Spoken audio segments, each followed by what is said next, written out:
Happy holidays. Welcome to another exciting edition of the 60 Minutes Vanity Fair poll. I'm Carlin for 60minutes.com. And I'm Michael Hogan for Vanity Fair. This month we have a look at how Americans feel about everything from concussions in the NFL to the trial of Khalid Sheikh Mohammed. But we start with a question about the nation's urban centers.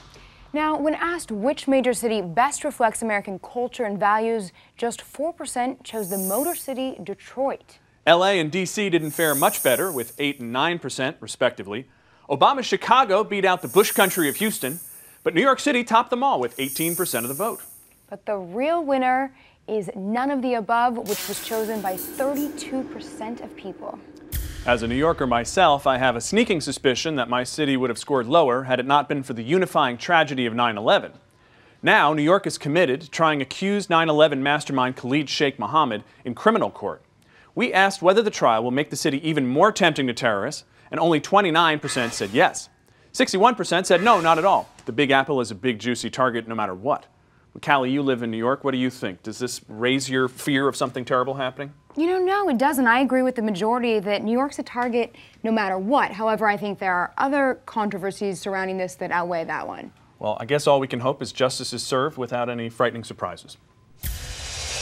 Speaking of the Big Apple, one of the things I love about New York is the diversity of culture and people. We wanted to know about social circles across the country and asked if you have friends of a race other than your own. 7% simply said no. 9% said they have hardly any friends of different races. 31% said yes, they have acquaintances. But most Americans, 52%, said yes, they have close friends of another race. And age definitely plays a factor. That number is even higher, 64% among those under 45 and lower, 41% for those over 45.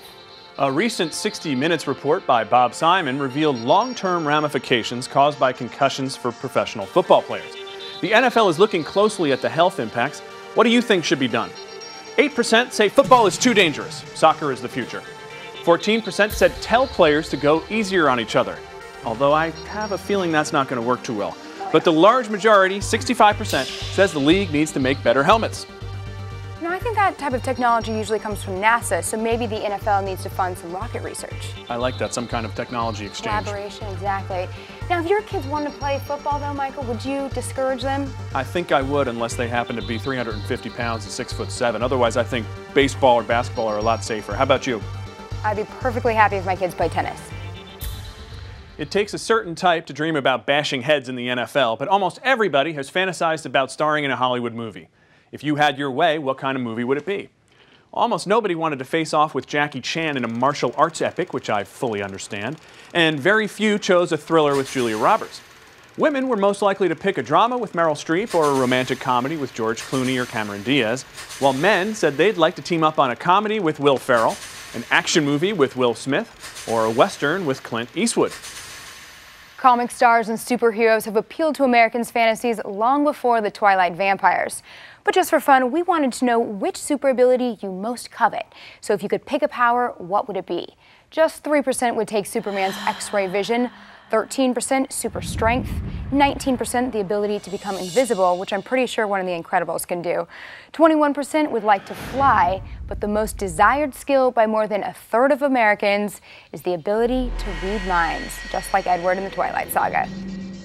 The actor who plays him, Robert Pattinson, was recently on Vanity Fair's cover.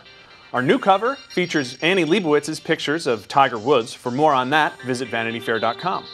And to see what Americans are most resolved to do in 2010, head to 60minutes.com for the full results of the poll.